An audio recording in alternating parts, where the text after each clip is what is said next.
Mwangalizi na kamati yako, mama mwangalizi, mkurugenzi wa wanawake na kamati yako, wenye viti wa matawi ya makanisa mahali pamoja, na wamama wachungaji na wachungaji wote, miaka 13 ya moto wa uamsho. Tunamtaka Bwana na nguvu zake, pamoja na Bwana palipo na umoja, Bwana huamuru baraka.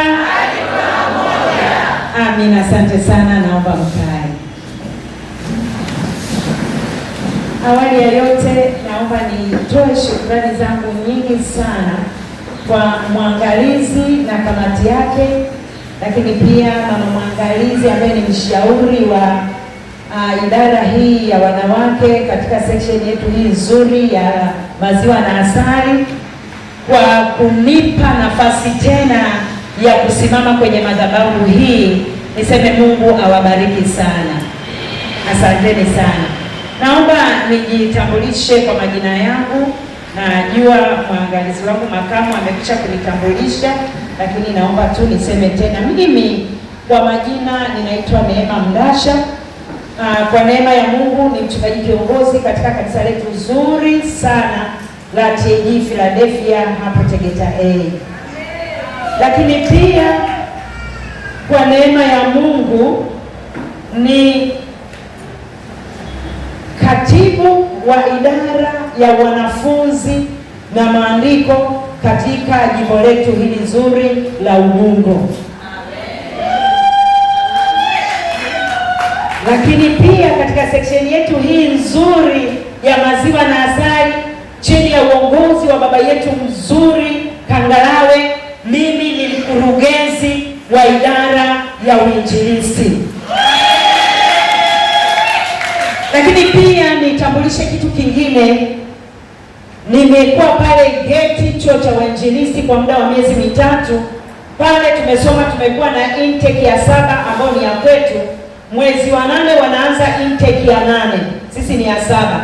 Sasa kuanzia intake ya kwanza mpaka hii ya 7 tumeungana wote kwa pamoja, intake zote tunakuwa na mikutano Tanzania nzima, ambayo kwa mwaka mmoja tunatembea mara 2.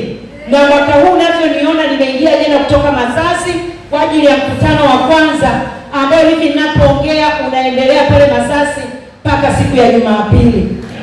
Na tukitoka pale tena tunaelekea Manyara kwa ajili ya mkutano huo ambao umeshikiliwa na wanageti chini ya uongozi wa mkurugenzi mkuu wa taifa, mkurugenzi Tumaini Chanjalika. Kwa hiyo nikutie wivu wa kuinuka kutangaza injili pia na kwenda kusoma pale geti. Na katika uongozi wetu kwa neema ya Mungu pia nimekuwa mtunza hazina wa hicho kikundi ama wa hilo grupu ambayo la kuhubiri injili Tanzania nzima. Mimi ni yuda wao, lakini niliokoka kwa maana ya kutunza fedha zao. Hebu pigie Bwana Yesu makofi. Wanawake tunaweza! Haleluya! Wanawake tunaweza! Haleluya! Hebu mtikize mwanamke mzuri, mwambie unaweza simama. Mwambie unaweza inuka. Basi bila kupoteza muda wangu, naomba nina somo ambalo nitaliwakilisha kwako linaloitwa mwanamke na utumishi. Mimi ni mama niliyeolewa, nina watoto 4 na wajukuu 6. Pigie Bwana Yesu makofi ya shangwe. Ninakuja na somo linasema mwanamke na utumishi. Mwanamke na utumishi. Mithali sura ya 31 mstari ule wa 10. Mstari ule wa 10, naomba mmoja afungue Mithali 31 mstari wa 10, halafu tutaruka tutasoma mstari wa 30. Na mwingine atafungua Marko sura ya 10 na mstari ule wa 45. Mmoja atafungua Marko sura ya 10 na mstari wa 45. Mwingine afungue Yohana sura ya 12 na mstari ule wa 26. Yohana sura ya 12 na mstari ule wa 26. Aliyepata Mithali 31 mstari wa 10, naomba asimame, atasoma halafu ataruka ataenda mstari wa 30. Karibu.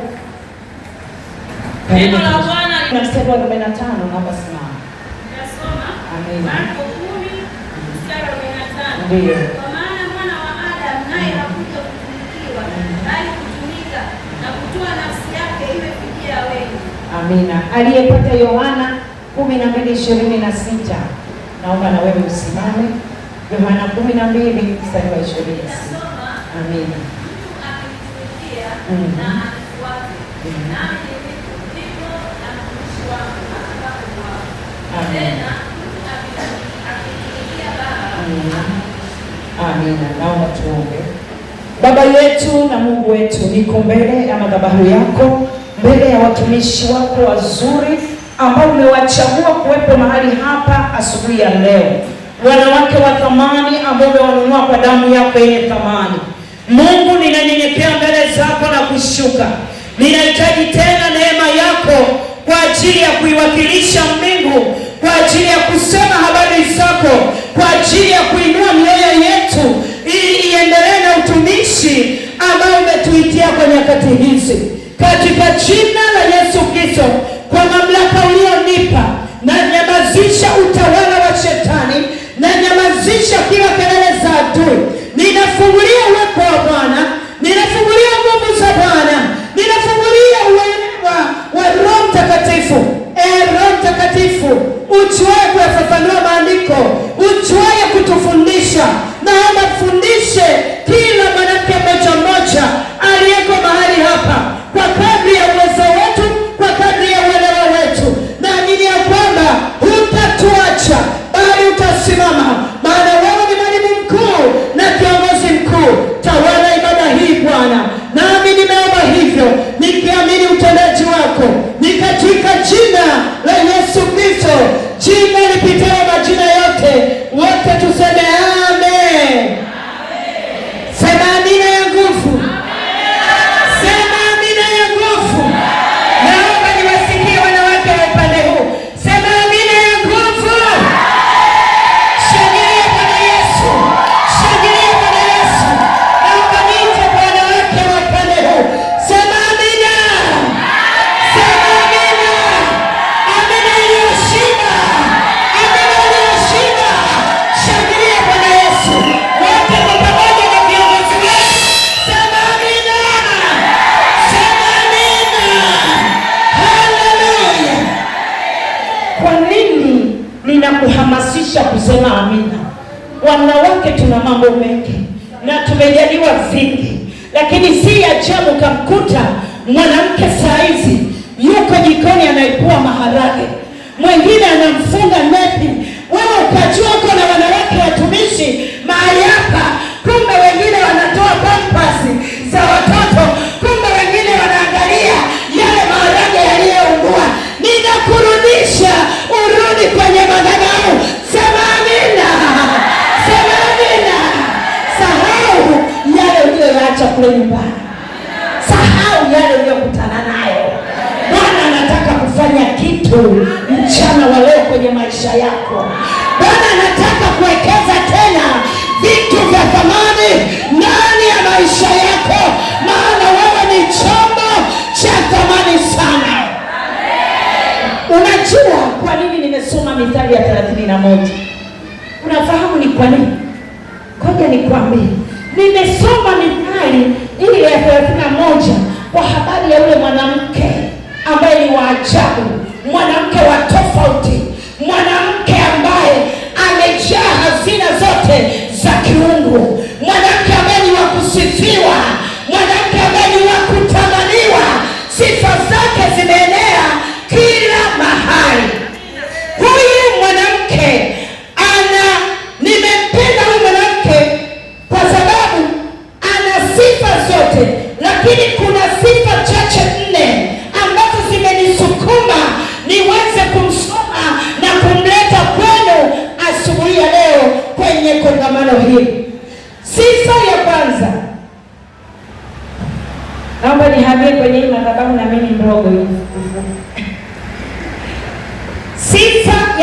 kwanza ya huyu mwanamke ni mwanamke wa rohoni sana, mwanamke wa kiroho, mwanamke wa kiroho.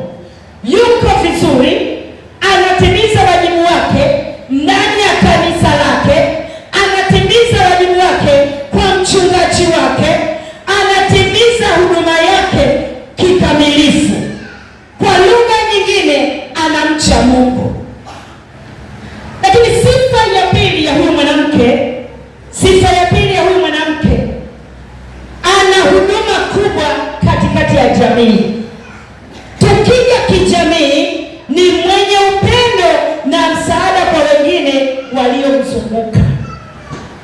Kuna mahali utumishi wetu hauishii tu katika kuhubiri Injili. Kuna mahali waliotuzunguka, hasa hawa watoto wa mama mdogo, hawahitaji injili yako, hawahitaji kusomewa Biblia, wanahitaji wewe uwaonyeshe matendo mema, na matendo mema yawavute wamjue Mungu tunayemwabudu. Na ndio maana anasema naye kijamii alikuwa anafanya vizuri. Kwa hiyo ukiangalia engo zote, ukiangalia maeneo yote, huyu mwanamke anatosha sana. Lakini tunapokuja katika sifa ya tatu, mambo ya kifamilia. Sifa ya tatu, mambo ya kifamilia. Biblia inasema ni mlezi mzuri, ni mtu anayejali mume, anayejenga na kuitunza familia yake. Ukisoma anasema moyo wa mume wake humwamini. Ibada njema, utumishi mwema unaanzia nyumbani, hauanzii madhabahuni. Ngoja nikukumbushe kitu. Siku moja nikakuambia, kuna mama mmoja akasema, mimi nyumbani kwangu hakuna amani, hakuna raha. Yule mama ni mtumishi mzuri kwenye madhabahu, lakini nyumbani hakuna amani. Kuna vitu vingine utumishi wetu unaanzia nyumbani. Sio pepo wala sio uchawi, utakemea mpaka utachoka, lakini unatakiwa ujue madhabahu inaanzia nyumbani. Hapa tunakuja kukamilisha. Nikaongea nikasema, kwani inakuaje nyumbani kwako? Utumishi wa nyumbani kwako unakuaje? Akasema, mimi naamka asubuhi, ninakuja kanisani, nafanya lele, lakini nikirudi mimi mume wangu ninatukana. Nikamwambia, mwanamke, unapoamka asubuhi, badala ya kuwasha data kwenye simu, unawasha jiko, unampikia na kumwandalia chai mume wako, unafagia nyumba, unaweka mazingira vizuri, kila kitu kinakuwa vizuri. Njoo kanisani kama utaona mwanamume akisema kitu. Utumishi wetu uwe imara, utumishi wetu ili ukubalike, lazima uanzie nyumbani kwako, watoto wako wakujua ya kwamba wewe ni nani. Yule mwanamke akakubali, akafanya hivyo. Alivyofanya hivyo, bahari ikawa shwari. Mwambie jirani yako, bahari ikawa shwari. Na wewe natangaza kwako, kama kuna mawimbi, kuwe shwari kwa jina la Yesu. Tupo mahali hapa kutiana akili, tupo mahali hapa kutiana maarifa. Yule mwanamke alivyokuja sasa, nikamwambia nyumbani kuna sema amani imetawala. Amani ikatawala nyumbani kwako, utumishi wako unaanzia nyumbani kwako. Mwingine akasema, mchungaji, mimi mbona sielewi, wewe mbona mimi kwangu nafanya hivyo vyote? Inawezekana hilo ni pito lako. Bwana akuvushe salama kwa jina la Yesu Kristo. Jambo la nne, mwanamke huyu alikuwa vizuri kiuchumi na kiutendaji. Alikuwa vizuri kiuchumi na kiutendaji. Biblia inasema ni mchapakazi, ni msimamizi mzuri wa rasilimali, ni mtunzaji mzuri wa rasilimali.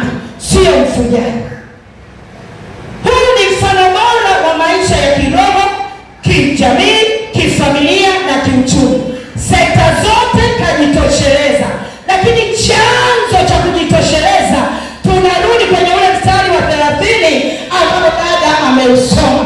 Sikia nikwambie, kujitosheleza kwa mwanamke katika sekta zote, uzuri wa mwanamke katika sekta zote, sio mapambo, sio dhahabu, sio uwanja. Chanzo cha mambo haya yote yamemletea heshima na sifa ni kumcha Jehova. Mwambie jirani yako ni kumcha Bwana. Mwambie chanzo cha yote ni kumcha Bwana. Wanaonisikia waseme amina. Wanaonielewa waseme amina. Ndio maana Biblia inasema chanzo cha mambo yote, chanzo cha maarifa ni kumcha nani? Ukimcha Bwana, maarifa yatakuwa juu yako. Na ndio maana tuko mahali hapa kuchazana maarifa ya kiungu yatakayotuwezesha kuishi duniani na kuishi hapa tukiwa bado tuna matumaini ya kwenda mbinguni. Wanaonielewa waseme amina. Wanaonielewa waseme amina. Wanaonielewa waseme amina. Mwanamke na utumishi. Mwanamke ni nani? Mwanamke ni mtu muhimu sana mbele za Mungu. Mwanamke ni chombo cha thamani, chombo cha maana mbele za Mungu. Wewe hebu fikiria katika Agano la Kale, hata ukienda wakisoma watu wanasema tulikuwa na watu 30 kwenye Agano la Kale, tulikuwa na watu 500. Mwanamke hahesabiwi, kwa hiyo hakuonekana thamani kwenye Agano la Kale. Lakini pamoja na kwamba hakuonekana thamani, bado Mungu alimthamini mwanamke, na bado katika mazingira magumu ya kutumika katika Agano la Kale, bado tunawaona wanawake waliosimama kama Debora, kama Hulda, wamesimama mbele za Mungu, wanaitenda kazi katika mazingira ambayo ni magumu, na kutoboa wametoboa. Na ndio maana mpaka leo lazima tutaje habari za Debora, lazima tutaje habari za Hulda, lazima tutaje habari za Mariamu. Sitaki uniambie mazingira yangu ni magumu. Hata katika mazingira magumu bado kutumika, tutatumika tu hata kieleweke. Haleluya wanawake, haleluya. Natamani uinuke. Sitaki kuona mwanamke ambaye anazimia moyo, maana kuna vitu ambavyo vimewekezwa ndani ya mwanamke ambavyo ni tofauti sana, vya kipekee. Mwanamke ana uwezo wa kujua jambo hata kabla jambo halijatokea. Mwanamke ana uwezo wa kujua hatari hata kabla haijatokea. Na ndio maana tumekuwa walinzi kwa waume zetu. Tunajua tabia, Bwana, hapo ukiendelea hautatoboa, hapa punguza spidi, maana tuna vitu ambavyo tumewekewa. Kwa hiyo ni maombi yangu, kile kitu ulichowekewa lazima kianze kuinuka, lazima kisimame, kifanye kazi. Hicho kitu kitaponya familia yako, hicho kitu kitamponya mume wako, hicho kitu kitaponya maisha yako. Sema nina kitu cha thamani. Sema nina kitu cha thamani. Oh, haleluya. Natamani sio. Sema nina kitu cha thamani. Kwa ukiri wako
section ya Mbezi, kwa baba ambaye anajua mafuta ya mwanamke, baba anayejua huduma ya mwanamke. Wanawake wa Mbezi hatujadumaa, tunasonga mbele chini ya baba yetu.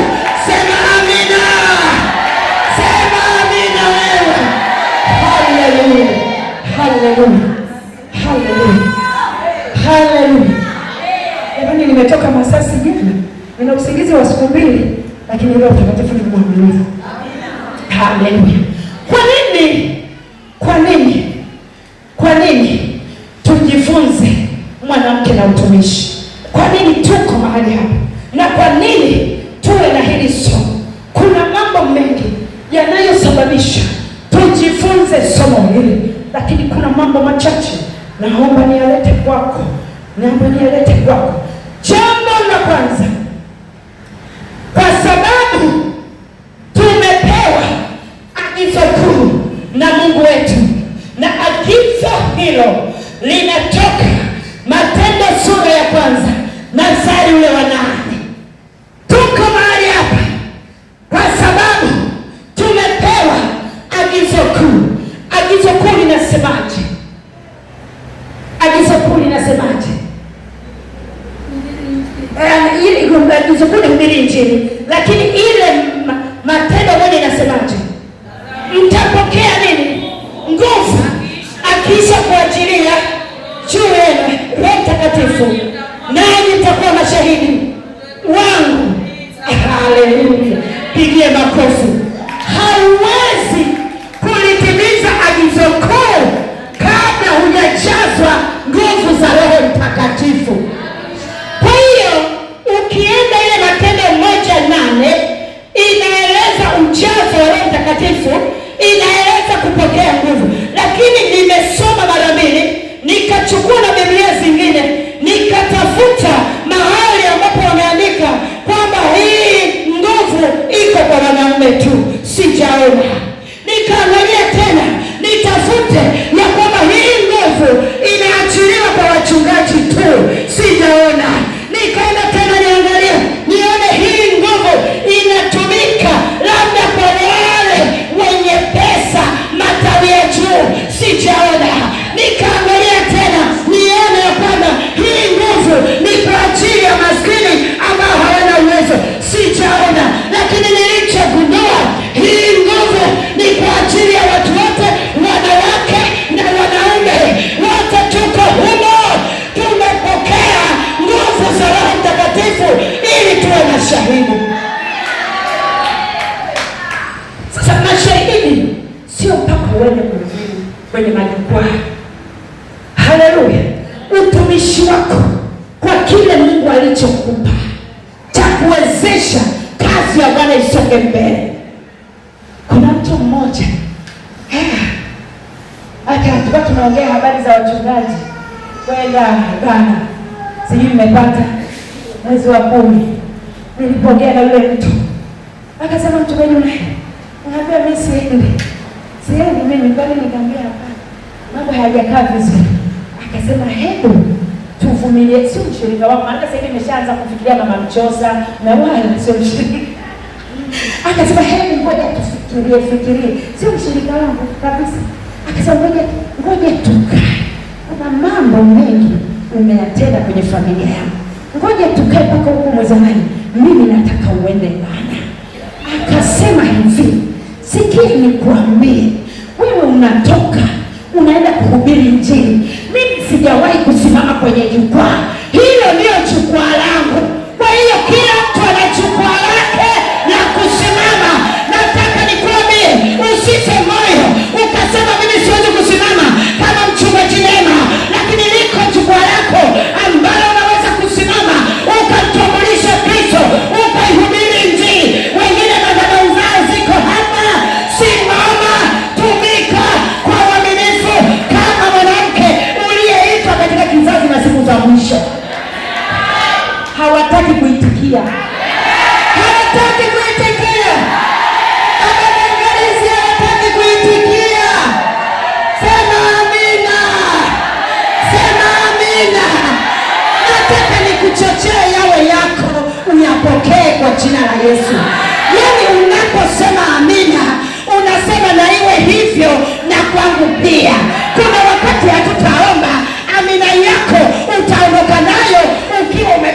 majibu. Pokea majibu yako kwa jina la Yesu Kristo. Pokea majibu yako. Pokea majibu yako. Pokea majibu yako.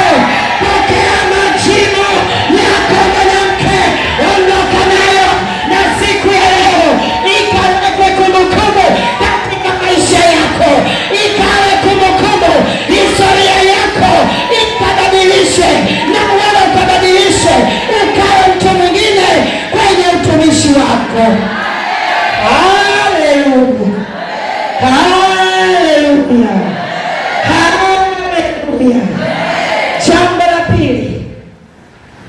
Jambo la pili, kwa nini tuko mahali hapa na somo hili la utumishi wa mwanamke na utumishi? Tuko hapa kukumbushana. Tuko hapa, mwambie jirani yako, tuko hapa tunakumbushana. Na kwa nini tunakumbushana? Mwanadamu ameambiwa hali ya kufanya nini? Ya kusahau. Hata zile notes ulizoandika juzi umesahau. Niko hapa nikukumbushe ya kwamba baada tunaendelea mwanamke na utumishi ndani ya kanisa. Maana ipo hali ya kujisahau, lakini si kujisahau tu, ipo hali ya kukata tamaa. Watu wanakata tamaa kutokana na mazingira wanayokutana nayo, kutokana na hali wanazokutana nazo. Mtu alikuwa anatumika kwa moyo, mtu alikuwa na bidii ya utumishi, lakini amefika mahali akakata tamaa, akaacha huo utumishi. Leo wewe uliyekata tamaa, mwambie jirani yako, wewe hujakata tamaa, lakini mwingine amekata tamaa. Mwambie wewe, naona kuna nguvu ndani yako. Mwambie naona wewe kuna uhai ndani yako. Lakini wale walioacha, wale waliosusa hawapo hapa. Leo naongea na watu ambao hawajakata tamaa, mkurugenzi, na ndio maana wako mahali hapa. Wangekata tamaa wasingekuwepo. Pigie Bwana Yesu makofi, maana huna historia ya kukata tamaa. Sasa ngoja niwaambie wale ambao wamekata tamaa, halafu utanisaidia kwenda kuwaambia. Haleluya, utanisaidia. Maana kule kwenye chama chako wapo waliokata tamaa. Walikuwa wanatembea na mchungaji, wameacha. Walikuwa wanatembea na viongozi section, wameacha. Walikuwa wanafagia makanisa, wameacha. Walikuwa wanatekeleza wenye uhitaji, wameacha. Walikuwa waombaji, wameacha. Wamekata tamaa. Hapa na kutangazia hakuna kukata tamaa mpaka kieleweke. Huyu unayeongea naye, sema huyu anayeongea angekata tamaa, asingekuwepo kwenye madhabahu hii. Ningekata tamaa, nisingekuwepo mahali hapa. Lakini kilichonifanya mpaka leo naendelea, sikukatishwa tamaa na mwanadamu. Maana mwanadamu hana mbingu ya kunipa. Mwanadamu hajaweka kitu ndani yangu. Aliyeweka kitu changu ndani yangu ni Yesu Kristo, mwana wa Mungu aliye hai. Hicho tu kijua chatosha wewe kuinuka na kuanza kusimama tena. Chatosha kuinuka na kuanza na kusimama tena. Simama tena kwa jina la Yesu Kristo. Haleluya, haleluya. Asemi unikatishi tamaa. Sema usemavyo, ongea uongeavyo. Nikichapata connection yangu na huyo wa hapo juu, huyo ni msemaji wangu wa mwisho. Msemaji wangu wa mwisho sio mwanadamu. Msemaji wangu wa mwisho ni Mungu. Mwanadamu na mkubali kwa sababu atatumiwa na Mungu katika eneo husika. Lakini Bwana akisema, ni nani atakayepinga? Vikwazo vya kukukatisha tamaa lazima viwepo, maana hakuna jambo jema ambalo utapasua kirahisi. Wewe hujasoma kwenye maandiko, anasema ile joka kubwa limetupwa wapi? Duniani.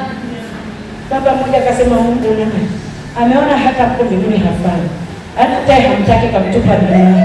Mimi sitaki kuyaongea hayo, lakini limetupwa lipo. na likiwepo linazuia huduma isiende, likiwepo linazuia uchumi usiende, likiwepo linazuia wamama wasizae. Leo hata kama una mtoto, kwa utumishi huu Bwana akupe uzazi kwa jina la Yesu Kristo. Naelewa ninachoongea, pokea mahali ulipo, naelewa ninachoongea. Leo hata kama umeingia ni mgonjwa ndani ya kiti chako ulichokaa, uzima wa Kristo uingie ndani yako. Haijalishi una kansa, haijalishi una mauvimbe, haijalishi una kansa ya utumbo, haijalishi una kifua kinabana, haijalishi una presha ya kupanda ama ya kushuka. Leo Bwana aachie uzima mahali ulipoketi kwa jina la Yesu. Natangaza uzima, natangaza uzima, natangaza uzima, natangaza uzima kwa jina la Yesu. Natangaza uzima kwa jina la Yesu. Natangaza uzima, natangaza uzima, natangaza kule nyuma. Shetani lazima tuachie, tumtumikie Jehova. Haya magonjwa unayoyaona ni kwa sababu usiweze kutumika. Leo lazima utumike, leo lazima utumike. Magonjwa yaachie, kisukari kiachie, kansa iachie, utasa uachie, umaskini uachie kwa jina la Yesu Kristo. Ndoa zenye shida ziachie kwa jina la Yesu. Mungu anayeleta figisu aachie, anyamaze kwa jina la Yesu. Sema amina. Biblia inasema hatukosi kuzijua shida za adui, matatizo ya adui, hila zake. Huo ugonjwa anauleta ili usitumike. Wewe ni mzima, hakuna atakayekufa kwa jina la Yesu Kristo. Watoto wako watakufa kwa ajali, mume wako watakufa kwa ajali, wala hutakufa kwa ajali. Utatoboa, tutaiona mwezi wa 7, tutauona mwezi wa 8, tutauona mwezi wa 9, tutauona mwezi wa 10, tutauona wa 11, tutauona wa 12. Tutayashangilia matendo ya Bwana ili tutumikie. Bonasi ninayoitangaza kwa mamlaka ya kimbingu ni bonus ambayo inatolewa leo kwa ajili ya wanawake ambao wameamua kumtumikia Jehova. Haleluya, haleluya. Hii ni bonus yako, Bwana pokea kwa jina la Yesu. Bwana pokea, Bwana pokea, rafiki pokea, wewe uliyekuja kwenye kongamano pokea bonasi yako kwa jina la Yesu Kristo.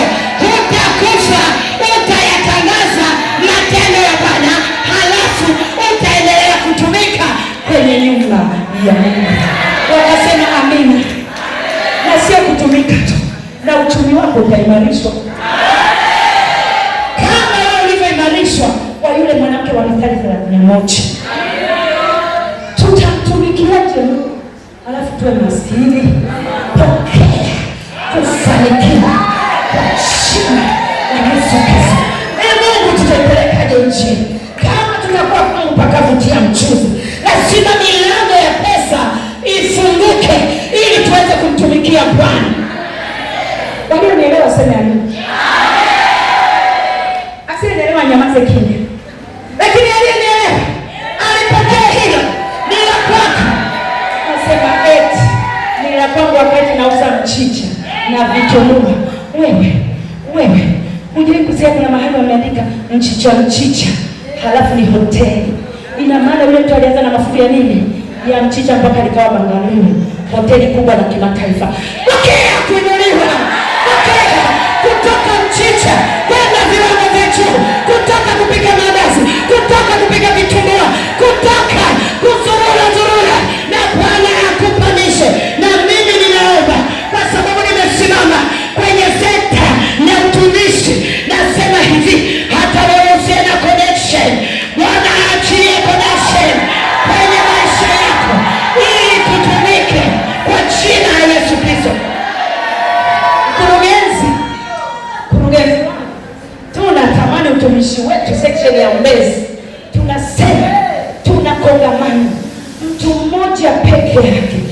anasema mimi nitalibeba hilo kongamano mpaka mwisho. Na hizo nyakati zinakuja, hizo nyakati zinakuja, hizo nyakati zinakuja, hizo nyakati zinakuja. Kuna mahali nilitamani nyakati fulani, lakini nimeziona na bado naendelea kuzichuchumilia hizo nyakati. Na wewe pokea kwa jina la Yesu. Kuna nyakati nililia nikasema, sadaka yangu 1000 Mungu, mtatoka hapa lini? Sadaka ya 2000 mtatoka lini? Naomba nitoke. Na wewe Mungu akutoe kwa jina la Yesu Kristo. Ule moyo wa kutamani ndio utakao kutoa. Naomba twende kwenye hii hali ya kukata tamaa. Yako madhara makubwa mwanamke anapokata tamaa. Yako madhara makubwa kwa mwanamke anayekata tamaa kwenye utumishi. Yako madhara makubwa mwanamke anayokata tamaa kwenye utendaji. Cha kwanza ni ufanisi wa malezi katika familia unakuwa hafifu. Ulezi unakuwa hafifu, sio ulezi tu wa watoto, hata kumhudumia baba inakuwa ni vigumu. Na kama ambavyo nimeongea kwamba utumishi wetu unaanzia kanisani, unaona sasa anavyokupiga kuanzia mbali. Wewe unafikiri atakuja kunyang'anya maiki wimbe, maiki atakuachia utaimba, Biblia atakuachia utaimba. Yeye anataka kuzima utumishi wako kule nyumbani ndipo anapoanzia. Akikukatisha tamaa, maana inawezekana mmoja wapo wa kukatisha tamaa ni huyo baba, wa kujua ama kutokujua, ili wewe akubusti lile jaribu, lipe mlango wako wa kuvuka. Lakini kwa sababu hujajua unakaa chini. Leo waliokaa chini wainuke kwa jina la Yesu Kristo. Leo wainuke kwa jina la Yesu Kristo. Kwa hiyo malezi katika familia na kanisa yanapungua na huwezi kuchangia chochote. Hata kama una uwezo wa kuchangia mawazo, hata mkakaa hapa tukaanza jamani kuna hivi na hili tuchangie. Yaani wewe umejikuta tu, lakini uwezo wa kuchangia unao. Si hatuhitaji pesa yako, tunahitaji mawazo yako. Kuna kaelimu kadogo unako, tunakahitaji. Lakini ukishabana kwenye kona fulani, hata mchango mzuri kutoka kipara, mimi nileta tu kuongea, lakini mimi najua wamefanya hivyo. Na kweli kiangalia ni wazo zuri. Leo utoke huko kwa jina la Yesu. Leo utoke huko kwa jina la Yesu. Haleluya. Sababu za kukata tamaa, naomba nizitaje chache tu. Sababu tuko kwenye pointi ya pili. Tuko kwenye pointi ya ngapi? Ya pili ambayo imebeba kukata tamaa. Sasa huko kukata tamaa kuna kasubtitle kake. Kuna kasubtitle kake kwa kukata tamaa, kuna maelezo yake. Elezo la kwanza, jambo linalotufanya wanawake tukate tamaa ama kuchoka haraka ni tamaduni na mila zilizotuzunguka kwa Watanzania. Tamaduni na mila. Ninataka nizungumze, mnalielewa hili. Sio mila zote ni mbaya, sio tamaduni zote ni mbaya, lakini ziko tamaduni ama mila ambazo hazimruhusu mwanamke kuongea katikati ya jamii. Hata wakikutana kwenye kikao cha ukoo, hawezi kuchangia chochote. Na nimeona wanawake ambao wana nguvu sana, wanaweza tu wakasimama kidogo, lakini wakisha kumbuka yale malezi, zile tamaduni, ananywea, hawezi kuongea chochote. Lakini ana vitu ambavyo anavyo Mungu ameviweka. Sikia nikwambie, tulipowekewa vitu vya thamani kwa ajili ya utumishi, kwa ajili ya kuliinua kanisa, Mungu alijua hizo mila zipo, na ndio maana Yesu akaja akavunja hivyo viambaza na wanawake wakapita. Sikia nikwambie, Luka sura ya 8 mstari wa kwanza mpaka wa 3, Yesu alipokuwa akitembea vijiji na vijiji, mitaa na mitaa, waliofuatana nao miongoni mwao ni akina Magdalena na mke, walikuwa wameungana wanatembea na Yesu kijiji kwa kijiji kwa mali zao. Wale walioponywa mapepo nao wakaungana nao. Si kwamba kipindi hicho hakuna mila za Kiyahudi, bado mila zilikuwepo, bado mila zilikataa, lakini Yesu aliwakusanya akatembea nao akawafundisha utumishi. Lazima ifike hatua ukwepe vikwazo ambavyo vimesimama mbele yako kwa jina la Yesu Kristo. Iko nuru ambayo iko ndani yako, imefungiwa na mila na tamaduni. Iko nuru iliyoko ndani yako, imefungiwa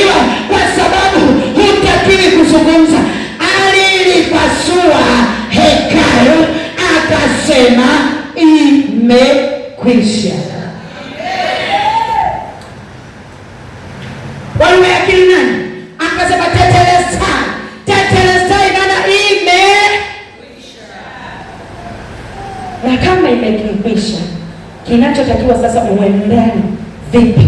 Maana wengine tunakaa kanisani, si ndio? Mimi nimemsifu baba yetu, yeye amekombolewa katika hili, mwangalizi wetu haiko, lakini sisi tunamtembea,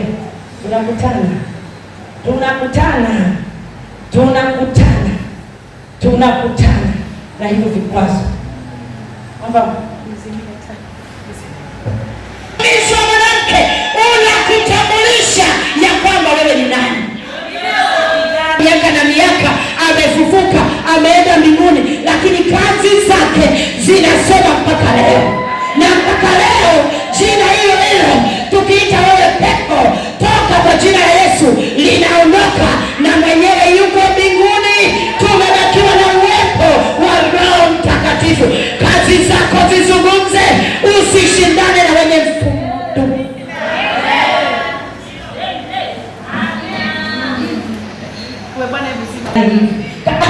Mwangalizi barikiwe. Jamani, naomba tuendelee pointi nyingine. Tumeishia wapi?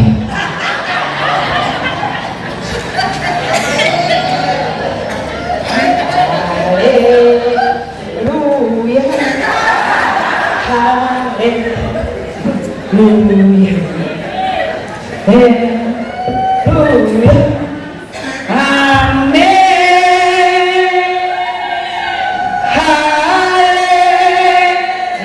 Haleluya. Naomba tuendelee.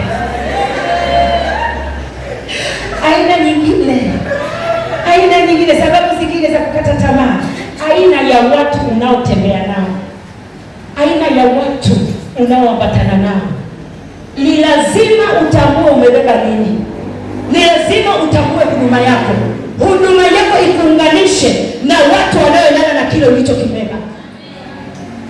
Na kama hutambua watu wa kutembea nao, hicho ulicho nacho kitakufa.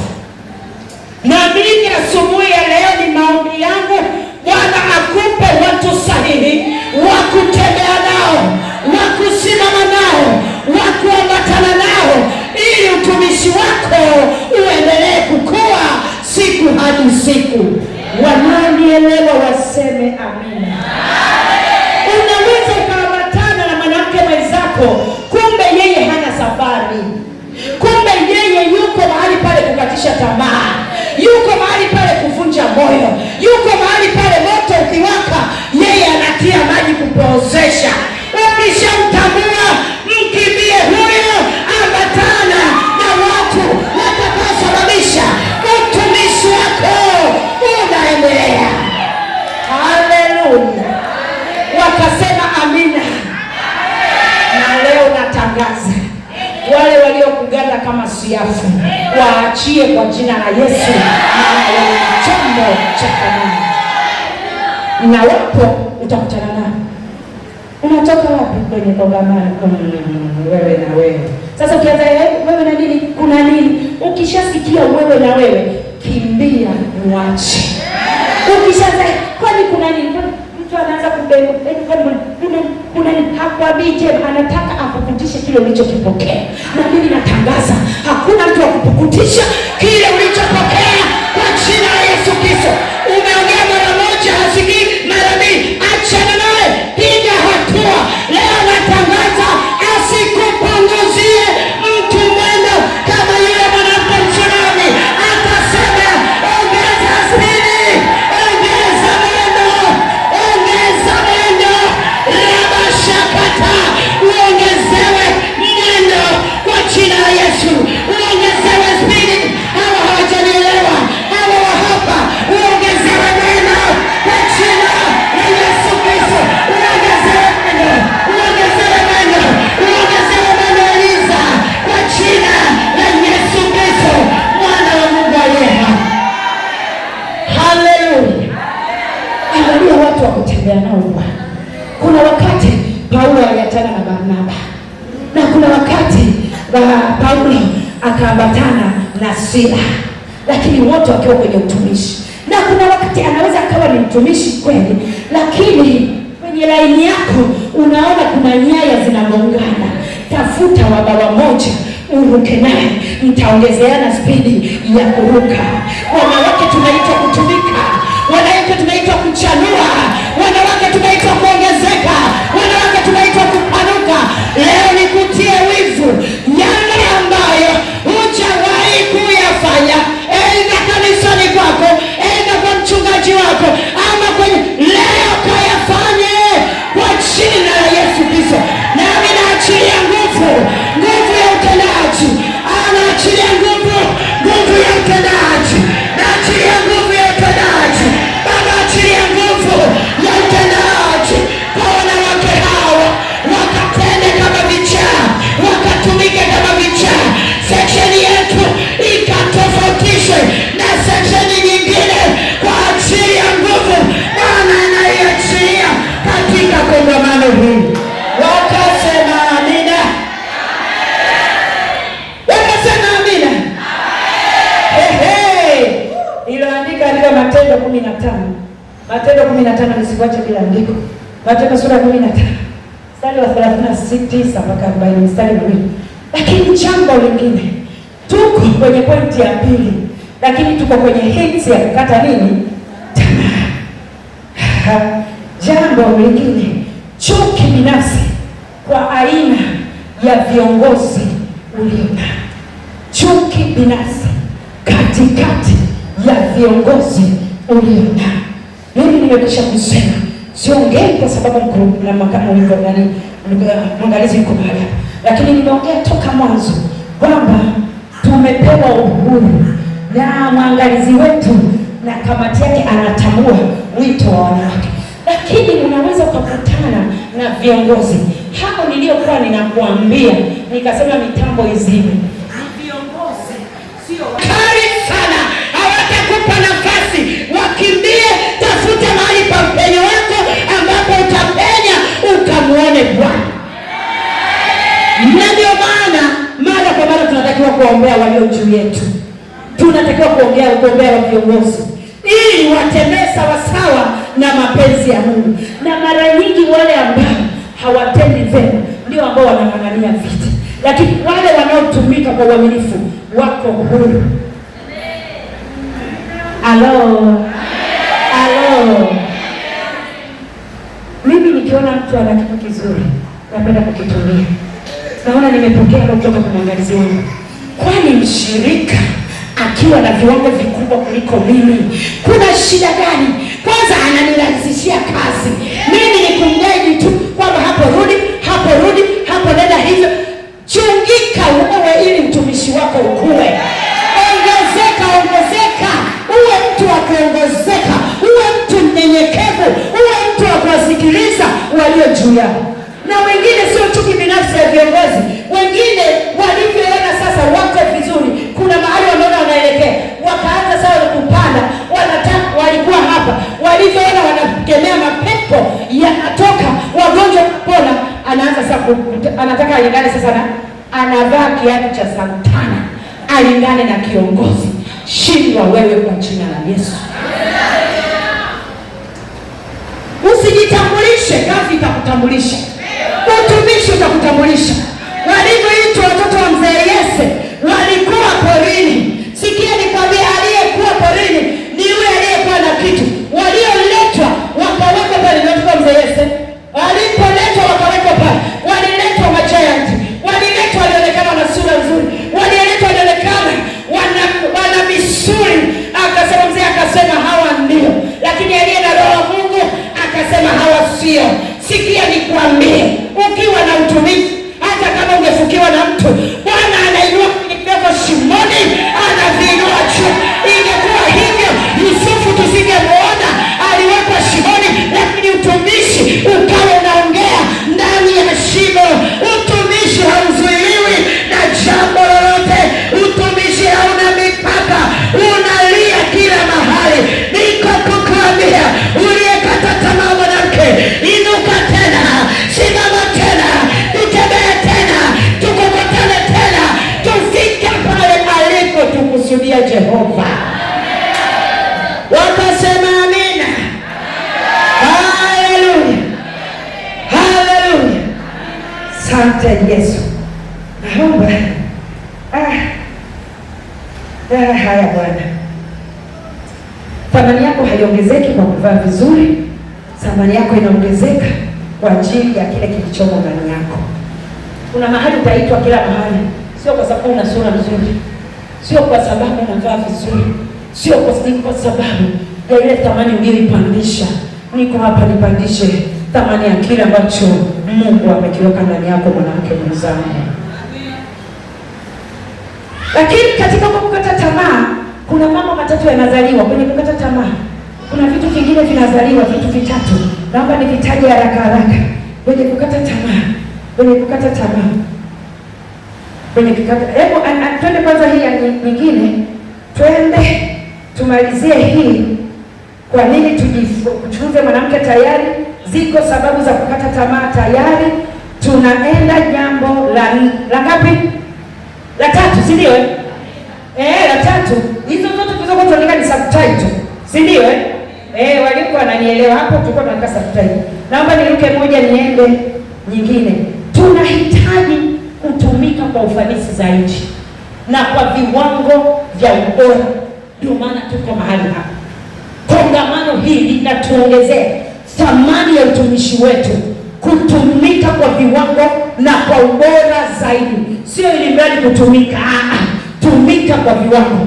Kuna somo tunafundishwa, anasema hata unapoenda kuhubiri mtaani, hubiri kwa malengo. Hubiri kwa malengo ambapo unajua kuna kitu kitaingia, watu watapokea. Kwa hiyo hata injili sio kwamba tu utaenda tu mtaani, sasa Yesu anaokoa. Utaenda unajua hapa wanafanya biashara lakini wametulia, wanasikia. Wanatembea lakini wapo waliotulia, watausikia ujumbe mpaka mwisho. Kwa hiyo tumika, sio ili kutumika, lakini tumika kwa viwango na malengo. Amina watu wa Mungu. Amina watu wa Mungu. Jambo lingine, tuko hapa kuinua vipawa na karama zilizokufa kama ambavyo nimeeleza. Karama na vipawa. Karama na vipawa. Katika Timotheo wa pili sura ya kwanza mstari wa 6. Paulo anasema chochea, chochea ile karasha moto. Ni kama tunatupa petroli ndani ya moyo wako, alafu tunachukua kibiriti tunakiwasha ili kuchochea kile kilichomo ndani yako. Haleluya. Ulichopewa utakuwa sio cha kwako. Ulichopewa utakuja kudaiwa. Kila aliyepewa atadaiwa. Kwa hiyo usiishi kivyo vyote. Naomba usijisahau mwanamke mwenzangu, maana utakuja kudaiwa. Luka 16:10 anasema aliye mwaminifu katika lililo dogo atakwezwa katika yaliyo makuu. Kwa hiyo chochote, unafagia choo, unafuta viatu vya mchungaji, sijui unafanya nini, hatuishiage hapo. Hatujai kuishia hapo. Sisi tumebeba masufuria, hatukuishia hapo. Kwani mpaka leo tunabeba masufuria? Tunakumuta viatu vya watumishi wa Mungu, tunakumuta mabegi, tunawafulia watumishi wa Mungu nguo zao. Kwani mpaka leo tunafua, na leo na sisi tunafuliwa kwa neema ya Mungu. Kwa hiyo kama ukisema mimi cha kwangu ni kidogo, kama ukisema mimi hiyo tu, hakuna huduma ndogo ndani ya nyumba ya Mungu. Amina. Huduma ndogo unaijua wewe, lakini Mungu anajua utumishi ulio nao. Rumi 12:16 anasema msinie makuu, lakini mkubali kushughulishwa na mambo manyonge. Utumishi wako uanzie hapo ulipo, Mungu naye atakuinua. Sasa naomba niruke, kuna mambo niyaruke tu, niende kwenye hili la mwisho linalosema mwanamke anaweza kuwa mtumishi wa Mungu mwenye matokeo makubwa ikiwa atazingatia mambo makuu manne. Mwanamke anaweza kuwa mtumishi wa Mungu mwenye matokeo makubwa ikiwa utazingatia mambo manne. Kwa lugha nyingine, nakuletea mambo manne ambayo yatakuwezesha huduma yako, utumishi wako kuendelea ama kukua. Nakuletea mambo manne yatakayokusaidia utumishi wako uendelee kukua. Jambo la kwanza, ni lazima ujue chanzo cha utumishi wako kinatoka wapi.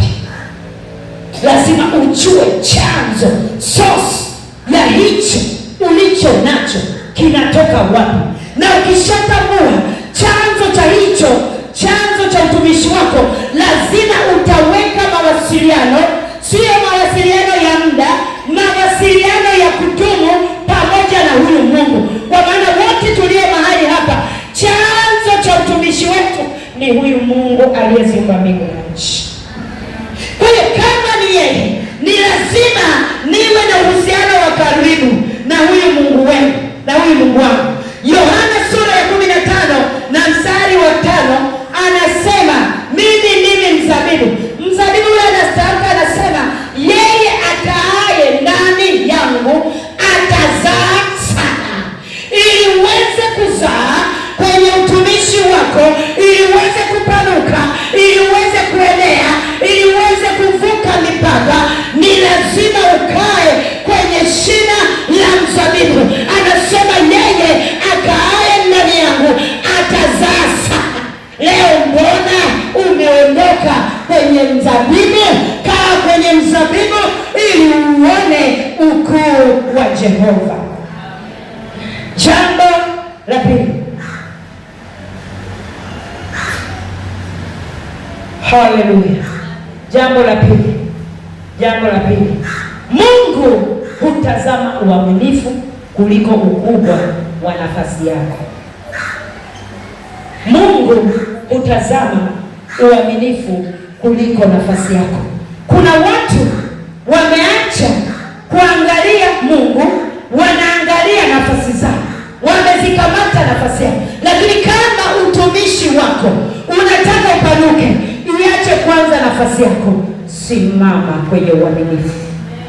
Uaminifu kwa kiongozi ni kitu muhimu sana, na hii inatokea hata tunapoambiwa seche nipelekeni hiki, watu wanakata mapanga. Watu wanakata nini? Mapanga. Unajiumiza, unajichimbia shimo. Wote ni kwa pale kanisani Mwangalizi tunaweka vioo. Tumeweka vioo upande mmoja, bado upande mmoja haujamalizika. Wakati tukiwa tunaendelea na huduma, akatokea mama mmoja, sio mshirika wangu, akaja kuabudu.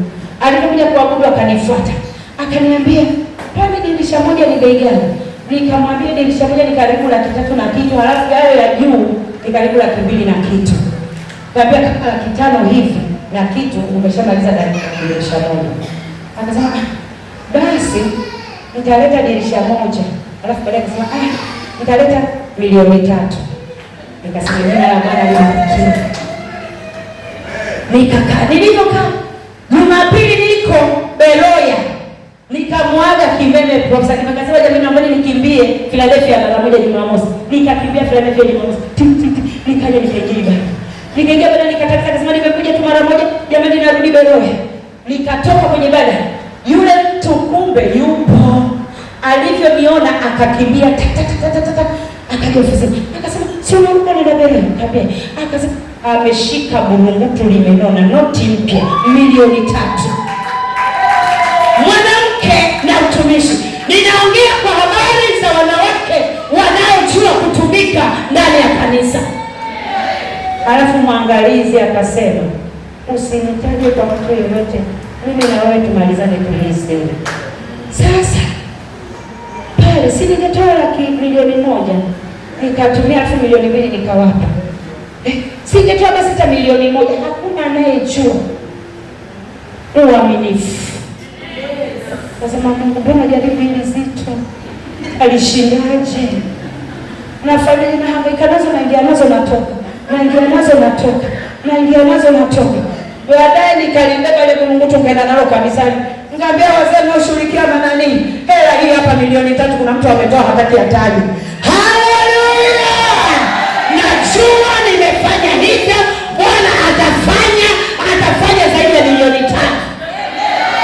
Atafanya. Uaminifu unatakiwa kwenye utumishi wa pendwa. Unasema, "Mungu niinue, Mungu nipandishe."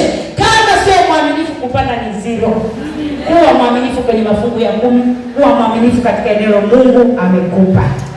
Uaminifu unazaa vitu vitatu. Sitavifafanua, namalizia. Vinazaa uthabiti, uaminifu unazaa uthabiti. Uthabiti ni hali ya kuwa imara. Unapokuwa mwaminifu na kuwa imara, unajiamini kama mimi nilivyojiamini na ninavyojiamini. Lakini jambo la pili, unaaminika. Watu wanakuamini, watu watakuambia siri zao, watu watakuambia mambo yao na wewe utanyamaza. Timotheo wa pili sura ya 2 mstari wa 15. Natamka tu.